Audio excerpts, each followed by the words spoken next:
Hello, everyone, and welcome to part 4 of the 2018 Chagim webinar series for the Yamim Noraim. This is the final shiur in the series. I hope that everyone is having an enjoyable Sukkot so far. My name is Rivka Cohen, and I am the program manager at JOFA, the Jewish Orthodox Feminist Alliance. This series is in partnership with Kolech and features 4 incredible women presenting shiurim right to your computer screen. Today, I am excited to welcome Miriam Gedwiser to give a shiur about Hoshanah Rabbah, Shmini Atseret, and Simchat Torah, of the next holidays or incorporated holidays that we have coming up. Miriam is a faculty member at Drisha and at the Ramaz Upper School and has taught widely in New York, New Jersey, New England. She has a BA in the History and Philosophy of Science from the University of Chicago, a law degree from NYU. She studied in the Drisha Scholars Circle as well as learning programs in Israel and Boston. We are so fortunate to have Miriam with us here today. As always, if you need a source sheet that you didn't get one so far, my email address is Rivka, R-I-V-K-A, @jofa.org. And you can email me for the source sheet. And if you're watching live, please feel free to leave your comments, whether on Zoom or on Facebook, questions. We would love to have you interact. And with that, I turn it over to you, Miriam. Thank you so much, Rivka, and thanks for having me. And thank you to JOFA for organizing this and giving people a little bit of Torah content to help them in this Chagim season. I think for a lot of people, it's really hard to fit that in the rest of the time. So I applaud those who are listening, and thank you to JOFA for making it possible.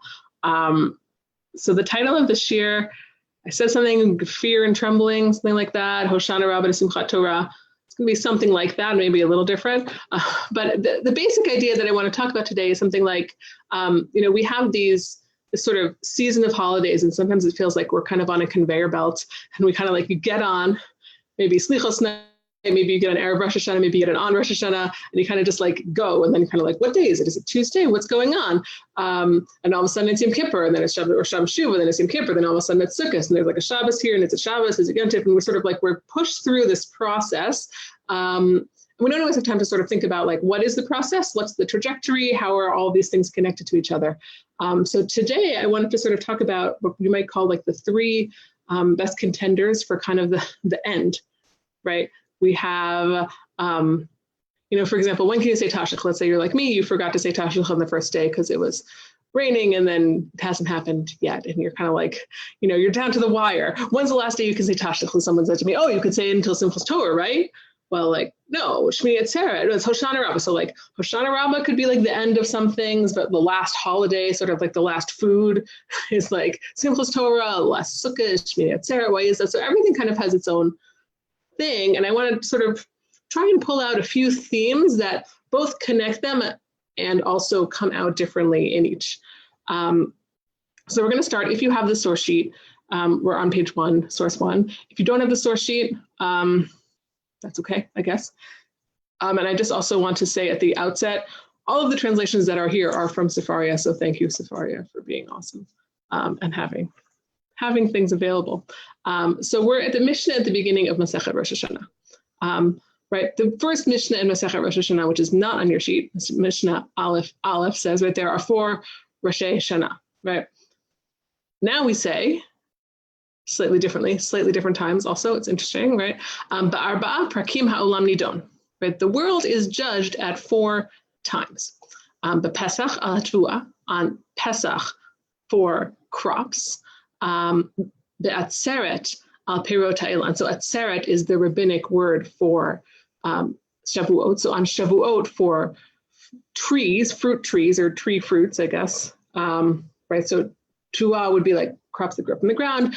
Perot ha'elan, fruit trees. Rosh Hashanah, kol ba'olam ovrim lefanav kivnei maron. On Rosh Hashanah, everyone who passes through the world goes in front of God in B'nai Maron, which is very interesting what that means. For another shiur, I guess, right? There's a pasuk. Okay, last line, which is underlined. V'chag nidonin al hamayim. Chag is the rabbinic word for Sukkot, right? So on Chag, they are judged over water. So we have three things. One of these things is not like the other, dun, dun, dun, dun, dun, dun, dun, dun, right? So one of them is not like the other. The middle, Rosh Hashanah, is kind of, right, we have the Shalosh Regalim, and each of them you're judged for a particular feature of your overall agricultural experience, let's say, for the year, right? Either a type of crop or the water that you need to grow them. And then for Rosh Hashanah, everybody kind of passes before God. So that's kind of, it's interesting. Why is that like that? And it sort of breaks it up because they're chronological, beginning with Pesach and ending with Sukkot. So Sukkot, or the end of Sukkot, right, the last day of Sukkot really is Hoshanah, what we call Hoshanah Rabbah. So Sukkot is really sort of the end of the judgment season or the judgment cycle, as we'll get back to later, maybe in another source. So Sukkot kind of closes the judgment cycle with the judgment over water. Some later say not just water, but sort of everything, your sustenance, things that you need. But okay, so this is sort of our one theme that is going to carry us through, which is water and judgment together. The theme of judgment as Sukkot as a day of judgment, and specifically judgment over water. I'm just going to sort of pick these things out, and hopefully we'll see how there's, no pun intended, a little bit of fluidity between the different, sorry, pun was intended. There's some fluidity between the categories of sort of the different themes. Water is going to be one of the things that runs through, but also some other things there's going to be overlap. So that's where we're starting. Sukkot is a time of judgment for water. Great. There's this nice Braita in Rosh Hashanah, Masechet Rosh Hashanah, source number 2, where Rabbi Yehuda says in the name of Rabbi Akiva that the Torah has special agriculture-related, let's say, offerings for each of our first 2 regalim, Pesach and Shavuot, right? That has to do with the thing you're being judged for. So for Pesach, it's the Omer, right, which is a ground crop, and for Shavuot, it's Shtei HaLechem. You might say Bikurim, he says Shtei HaLechem, okay? And then he says in the underlined passage, right, and each one is sort of, right, the format of the Braita is, why did the Torah say to bring X? So that you'll be judged favorably for this thing. So here we get to Sukkot. He says, why did the Torah say to pour out water? Nischu mayim is the water libations. Libation is sort of a liquid korban. So nisuch hamayim is the water korban that happens on Sukkot, right? So why did the Torah say to do this b'chag on Sukkot? Amar HaKadosh Baruch Hu, nischu lefanai mayim b'chag k'dei sheyitbaruchu lechem gishmei shana. God said, pour water before me on Sukkot so that the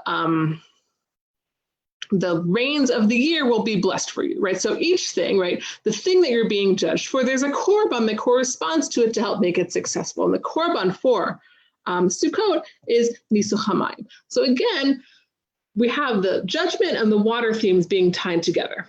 But here's where things start to get a little wrinkled, let's say, because the question has an unstated premise. Why did the Torah say, pour out water on Sukkot, right? Did the Torah say, pour out water on Sukkot? Where does the Torah say that, right? The assumption here is just like it says, right? There's psukim in Vayikra that say, you should bring the Omer at this and this time, you should wave it around, whatever. Where are the psukim that say, bring mayim on Sukkot? Okay. Trick question, not trick question. If you were in shul this morning, or if you go to shul on Sukkot, you know there's a repetitive Torah reading that tells you there's different offerings for every day of Sukkot. We read them all. They're all sort of like a bunch of parim. Every day has a different number of cows. Nowhere does it say, and pour water over it in so many words. So this is kind of going to bring us into my second theme, I think, that I hope will come out connected at the end, which is Torah Sheba'al Peh. Because, right, actually, even if you look at the Yerushalmi, just briefly, I'm going to just say outside, right, the Yerushalmi has basically a related version of this Braita of the opinion of Rabbi Akiva. And one of the things they say is, well, this shows that according to Rabbi Akiva, Nisuch Hamayim is Devar Torah. Nisuch Hamayim is a Torah obligation, which means not everybody thinks that, right? So Nisuch Hamayim is not something that is written in a verse. Nisuch Hamayim actually comes from 3, let's say, idiosyncrasies in the seemingly repetitive descriptions of the offerings for Sukkot. They all end blah, blah, blah. What are these offerings, v'niska, and its libation, except for sometimes they end differently. So one says, if you're following in the Yerushalmi, that's fine. If you're not, it's fine. One says v'niskehem, and their offerings.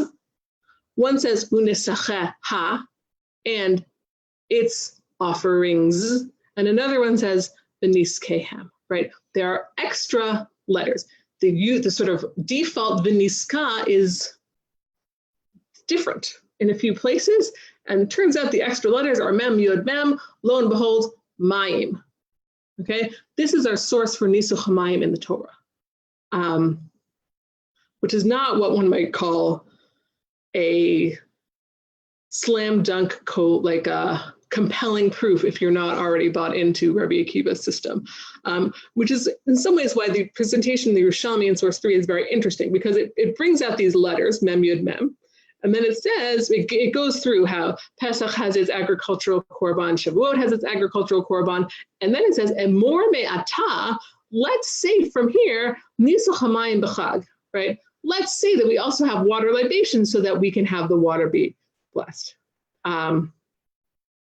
So that's kind of, here it's almost a little bit transparent about the fact that it's both these extra letters and the fact that like there's a break in this pattern and we want to fill it in. So we're gonna, if you take it more me'ata literally, it's sort of like we're deriving, right? We're deriving in some ways the fact that we want to fill in this pattern of when you're judged for this thing, you have a korban, so we're gonna have a nisuch hamayim. But the second thing I want to pull out, the first thing is being judged over water, or judgment and water. The second thing is that this whole water thing is very much connected to Torah Sheba'al Peh, in the sense of it's not, I mean, it has a connection to Torah Shebichtav, but it's very much connected to the exegetical tradition that comes with the Torah Shebichtav. How do you read these psukim to get nisuch hamayim out of them? Okay, that's the second theme, let's say. Let's turn the page. A few more things to keep with this Torah Sheba'al Peh theme. The Mishnah in Sukkah has lists of various Sukkot practices. For example, in Mishnah, the very beginning of Perek Dalet, Lulav ba'arava, shisha v'shiva. The Lulav and Arava are 6 and 7. That means 6 and 7 days. So the Lulav is taken either 6 or 7 days, and the Arava is taken either 6 or 7 days. The Arava here is what we would call like the Hoshanos. Whether it's 6 or 7 depends on when Shabbat falls out. So if Shabbat falls out on the first day, you do it anyway in the Beit HaMikdash. We don't, but you would have in the Beit HaMikdash, they would take the lulav on the first day, even if it was, I think that's right, but not if it's at a different time. Right, Hallel v'hasimcha, Shmona, but Hallel and rejoicing is for 8 days, which includes not only the holiday of Sukkot, but also the holiday of Shmini Atseret, which is the 8th day. Okay. Sukkah v'nisuch hamayim, Shiva. The mitzvah of actually inhabiting the sukkah and pouring the water happens 7 days, because Shabbat is irrelevant to those. No matter what day of the week it is, you do those mitzvot. V'hachalil chamisha v'shisha, right? And the pipe playing, sort of the musical accompaniment of the simcha that would occur in the Beit HaMikdash would be either 5 or 6 days, because you would also not do it depending on when Shabbat falls out again.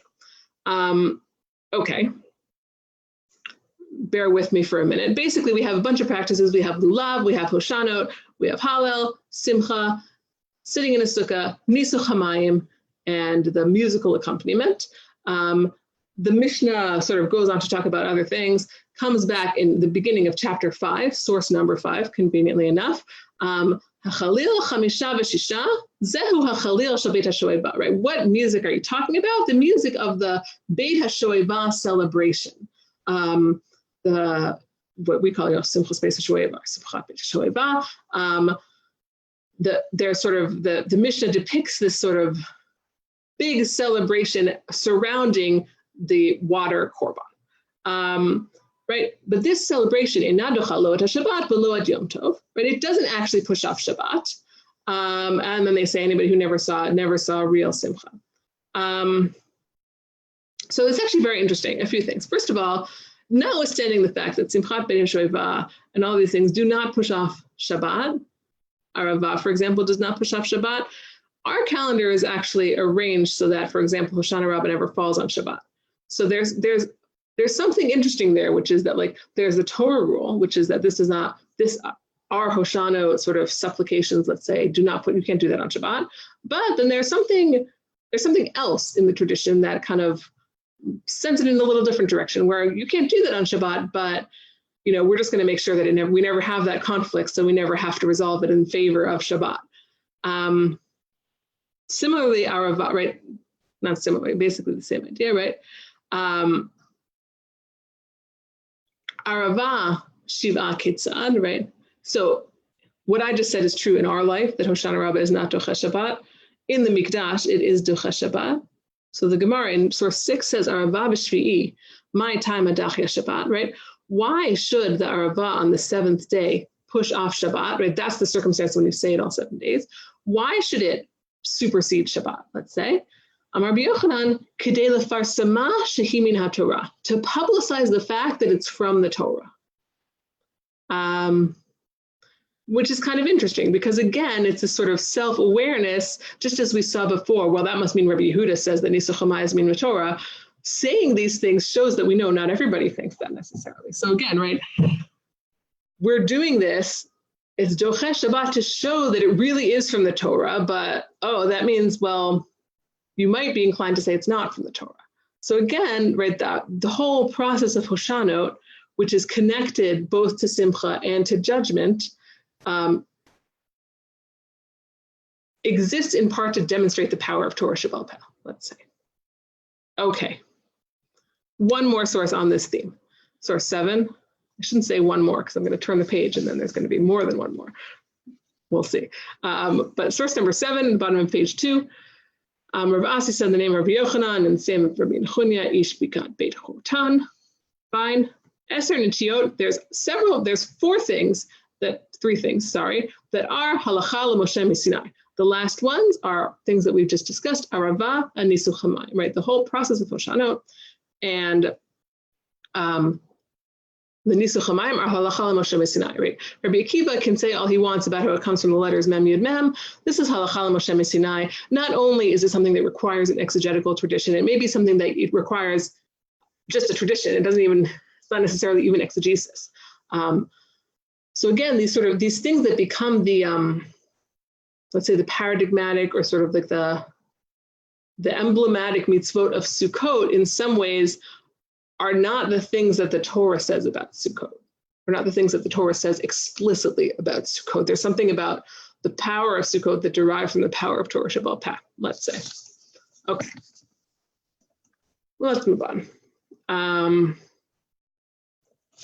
Here you have, actually, right, it's not just that these practices, right, the practice of Nisuch Hamayim, the practice of Simchat Beit HaShoeva, the practice of taking the Arava and the Beit HaMikdash come from the Torah Shebaal Peh. The whole water theme comes from Torah Shebaal Peh. Remember where we saw it? That was a Mishnah in Masechet Rosh Hashanah, right? There may be other sources, but it's only in the Mishnah that it says Sukkot equals water. Right. Now, there are many, once you know that, there are many interesting ways to look back at what the Torah actually says about Sukkot. Oh, is that what all these species are about? Do they have something to do with water? Arvei Nachal grow on the water, fine. But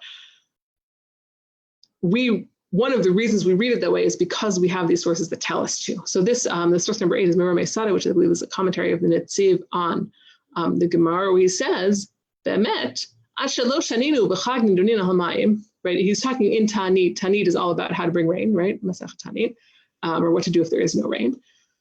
He said, if we had not learned in the Mishnah, that Sukkot is a time of judgment over rain, we would not have known that. We could have come up with all sorts of other reasons. Maybe the lulav means something different. Maybe this, maybe that, right? So our whole framework of this is all about water is itself coming from Torah Shebaal Peh.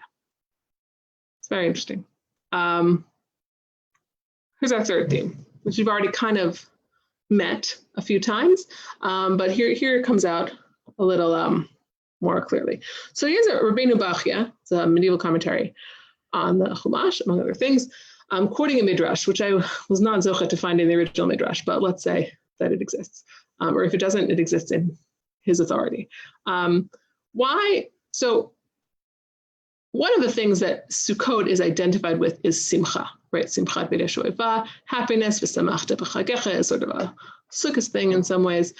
This is going to talk about that. Why Sukkot? And this is going to come back, connect simcha also to our theme of judging. Okay.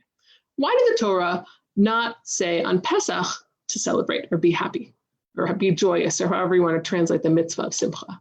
But it does mention it regarding Atzeret, i.e. Shavuot, and regarding Sukkot, it mentions it 3 times. Right? It's 3 times there's sort of imperative verb of you should be happy or you should celebrate. This is our Mishnah, right? Because we say in there's these sort of 4 times that the world is judged: Pesach, Shavuot, Rosh Hashanah, Sukkot.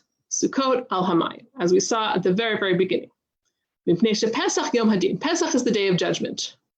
That's not what we usually call Yom Hadin, but very interesting. B'chol hadinin atidin laheyasok. Right? Pesach is the first in the cycle of judgment. Everything is still waiting to happen, right?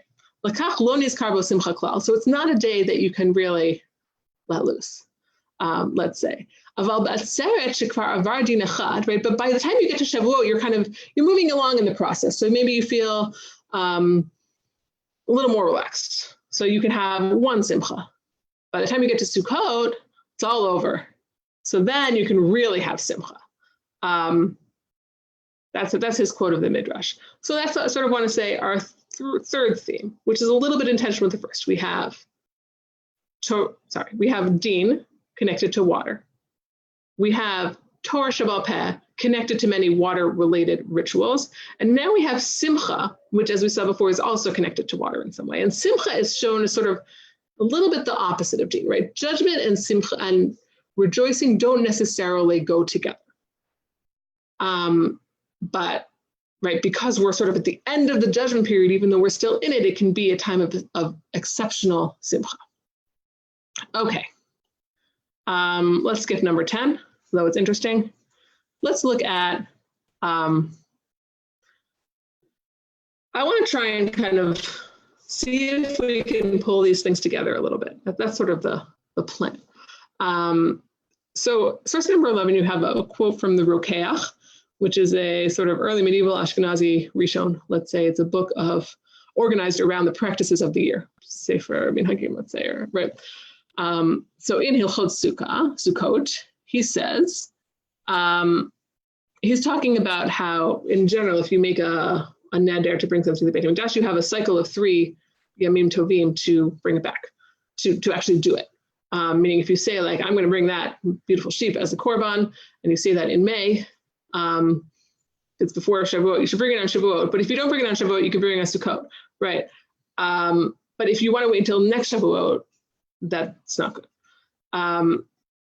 Right, so the self kol hanadarim yoshev bedin al hamayim. Right, after this cycle of nadarim has come through, God judges us over water. Lakach samach l'Sukkot ish kidor neder. That's why Sukkot appears near the idea of making a neder in the Torah, which it does.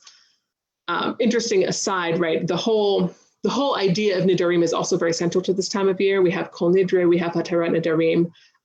And there's also something very powerful about Torah Shebaal Peh there, right? Because the Torah never says, well, if you make a neder, you have to keep it. But actually, if you sit down with 3 rabbis, you don't have to keep it anymore. The Mishnah famously says, right, heter nedarim porchim ba'avir, right? They're kind of flying in the air, meaning like this is the fact that we think that you can make a vow, it becomes binding, and then it can become unbinding because of a rabbinic judgment is itself a demonstration of Torah Shebaal Peh. But or the power of Torah Shebaal Peh, let's say. So, fine. So, Nidarim are very serious this time of the year. At the same time as we're trying to sort of like undo them, we're also trying to keep them, right? The best thing is to keep them. The second best thing is to sort of nullify them. Since God is judging us, right? God sort of gives us water relative to what we've fulfilled of what we promised. Shedibur nikra matar. Right, because speech is called precipitation. Sorry, lost the word. Which is actually from a pasuk from this week's parsha. Yarov kamatar l'kri. Right. So if im yitain nidarim b'ito, right? If you bring your nedarim at the appointed time, then I will give you your rain at the appointed time. Mevi'im korbanehem b'Hoshanah Rabbah, az hakruz yotzei pen yavru ba'altecha, right? So like, basically, this is sort of the deadline, right? Bring it all now. Okay, let's pick up with the underlined section. The animals that were being brought as a korban, they would tie with the willow branches. And he connects us to the pasuk, Isru chag v'avotim et kardon hamizbeach, right? Tie the holiday sacrifice to the mizbeach, to the altar. Okay, which is a pasuk we had in Hallel this morning. The Omer, right? You would say, Ribono shel olam, right? Master of the universe, Mashna darnu hevenu, right? What we said, we did. We did what we said we would do. We brought what we said we would bring you. V'hanafim she'asarnu biyadenu heim. Ho'il v'lo atzarnu mitate. Gamata al ta'atzer geshamim, right? Since we have not held back from giving you what we promised, you don't hold back the rain. Just kind of interesting, right? So it's already sort of like a little tit for tat, like we're getting back to our first Breita, right? Like we're going to bring the Omer so we can have the right kind of crop. So now it's like we're going to sort of bring all, not just Nisuch HaMayim, but the whole idea of sort of fulfilling all in a dream from the year. We're going to do this so we can get rain. And then he says this very interesting thing, Neder taloi b'ruach pinu, right? Your a vow is a speech act, right? It has to do with physically making air come out of your mouth. As it says, Yeshev Rucho Yizlu Mayim, right? Neder taloi b'kol, kol Hashem al hamayim, right? And a neder has to do with a voice. And both of these psukim are psukim that connect wind or voices of God to making water move. And maybe you might even say to making sort of the winds blow the water in, right? So sort of you do for us what we've done. We've kind of fulfilled what we said with our breath, so you too sort of bring water through the breath in some way. So I think it's kind of, in some ways, this is a little more fleshed out or dynamic than what we saw, just like we bring Nisuch HaMayim so that we can get Mayim. Like, we're sort of asking God to act the way we act. It's not like a symbolic thing necessarily. I mean, it is a symbolic thing, but it's not only that. It's not sort of like like we're going to bring this as a token of the thing that we want or a symbol. It's sort of like we're entering into a relationship where we're saying like, we are fulfilling the terms of this relationship in this way. Please do the same for us. So that's sort of my fourth theme, let's say, right? We have Din and Mayim, we have Torah Shebal Peh and Mayim, we have Simcha and Mayim, and now we have the idea of water and this time as the time of cementing a special relationship with God. On that note, let's see our source number 12, right? We have pretty well known, what's the point of having Shmini Atseret, this 8th day after a whole 7 days? Well, it turns out, in the rabbinic imagination, the 70 parim, the 70 cows that are brought over the 7 days of Sukkot, interesting math problem if you have young people who you want to do that with, right? Those 70 cows represent the sort of like paradigmatic 70 nations of the world, and there's one cow on Shmini Atzeret that represents us, right? So God it's as if God, Mashal Melech Basar V'Dam in source 12, She'amar La'avadav Asuli Sudag Ulai, said to his servants that are like, make a big party. They made a big party, but at the last day he said to the one he loves the most, come stay with me and let's have a little like after party, just us. So Shmini Atzeret is kind of like the after party, just us. Right, so everything up until now has been kind of judgment in terms of who's going to get water, how's it going to get water, but we've already sort of brought this theme of just us into the past few days in the telling the Rokeach and others through these korbanot of sort of we're doing our side. Let's stay together in this way. Okay.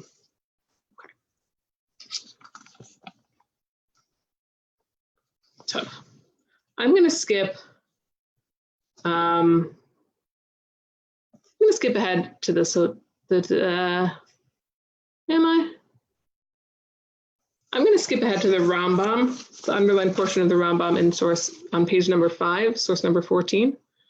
The Rambam is talking about Simchat Beit HaShoeva in the Beit HaMikdash. The way he understands the Mishnah, it's not just that even the big important rabbis would sort of do acrobatics and crazy dancing, but that especially them, right? Although the regular people would just watch, they would sort of do this very sort of elaborate celebration, dancing, singing, music, whatever.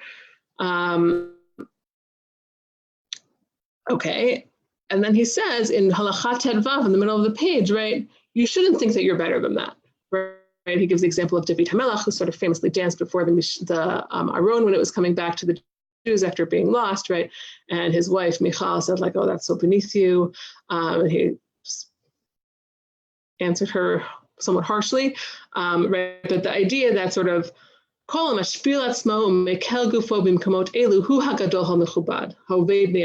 that like letting go of your inhibitions regarding your interpersonal honor is actually the greatest honor at this moment. And then he cites David HaMelech. Why do I mention that in this connection? Because it seems to me like that willingness to let go is part of the idea of like, well, let's have this last little thing, just us for Shmini Atseret. Or in some ways part of related to the idea of Torah Sheba'al Peh, right? That you're willing to let go in some ways to have something that's truly reciprocal with God. That you're willing to get in there, that Torah Sheba'al Peh has sort of an element of human creativity or dynamism, but it's also, it works because it's requires you to sort of, I don't know what, make yourself less than relative to the Torah, let's say. And I think this idea of sort of a back and forth, a dynamism, we see also in the Tosefta in Sukkah. Which is the end where I'll leave you, source number 15, where I'll almost leave you. So, okay, they're talking about how this sort of the Simchat Beit HaShoeva, what was it like? And then Hillel Zaken in the underlined sense said, "L'makom shelibi ohev sham ragli melechot." But I go sort of, it's almost like I'm in this process in a non-self-conscious way, kind of like the Rambam was talking about. Im ata tavo leveti, if you come to my house, Ani avo levetecha, I will come to your house. The speaker from there is God, right? If you come to my house, I will come to your house. Im ata lo tavo leveti, ani lo avo levetecha. As it says, v'chol makom asher azkir shmi, avo elecha v'articha, right? If you come to my house, I'll come to your house. If you don't come to my house, I will not come to your house. And I guess the thought I would leave it with is, well, which of these is happening on Sukkot? Where there are other instances of this midrash where it seems like, if you come to Yerushalayim, I'll bless you in your house the rest of the time. But that doesn't, in the context of Sukkot, it's true, they're talking about going to the Mikdash, but I wonder if we can also sort of pull it out of there into our Sukkot, right? Which one is happening in the Sukkah? Is it us going to God's house or God coming to our house? Or is it kind of that both of these are actually happening there? Right? That because we are sort of willing to let go in some ways of like the accoutrements of our usual life and go there, that God is willing to meet us there. That's I sort of would leave that as food for thought. And then as a last little point, I would say, okay, so then what? So what about the theme of Torah Sheba'al Peh, for example, or Torah? And to that I would say, okay, so this is the end of Sukkot. Maybe we'll say Shmini Atseret is the last little day, you and me. What about Simchat Torah, right? Simchat Torah is in some ways, right, the holiday of Galut, where there is no come to my house, my physical Beit HaMikdash, right, because it happens on Yom Tov Sheni Shel Galuyot. So it's now they do it in Israel, but it developed over time as sort of its own special holiday, not in Israel. It's the holiday of, okay, it's all nice to talk about houses and who's in whose house, but like, what is this going to mean in our actual lives going forward? And the answer has been, we're going to bring ki'ilu, like, we're going to carry this relationship forward through the Torah that we learn, through both the Torah Sheba'al that we receive, but also through whatever we give to it in terms of our own learning. So I would say, right, I hope that, I don't know if I just sort of, I didn't tie it together, but I think that it sort of picks out some interesting things that are happening this time of year, let's say, right? We were going from Hoshanah Rabbah, Shmini Atseret, Simchat Torah, and we see some of the themes of each of them kind of blending over, but in different ways. So we have the theme of judgment, which is really ending by Hoshanah Rabbah. We have the theme of water, which is kind of carrying through and being transformed in some way from water to Torah water, right? That the water itself, all the things that have to do with water and like the thing that you drink, the thing you feed your crops with, and they be ending with Hoshanah Rabbah and Sukkot. But that itself is very connected to sort of the existence and the nature of Torah Sheba'al Peh, which then we are carrying forward with ourselves. And the idea of simcha, right, which we're taking from the simcha of the literal water to the simcha of the Torah water, right, for Simchat Torah. So I hope that is some food for thought in there. I'd be happy to take questions, and I wish you all moadim l'simcha. Thank you so much. That was really interesting. Thinking about the various themes that come out, and especially about the reciprocal nature of this time in the Chagim, and also of Torah Sheba'al Peh. Anyone has any questions? I'm taking a look. Otherwise, we will close here. So we have a bunch of people watching, but maybe no questions. All right. Well, thank you so much, Miriam, and thank you everyone who's watching. This is really great, and we really appreciate it. And I hope that everyone has a Chag Sameach going forward. You too. Thank you, Rivka, and thank you, JOFA.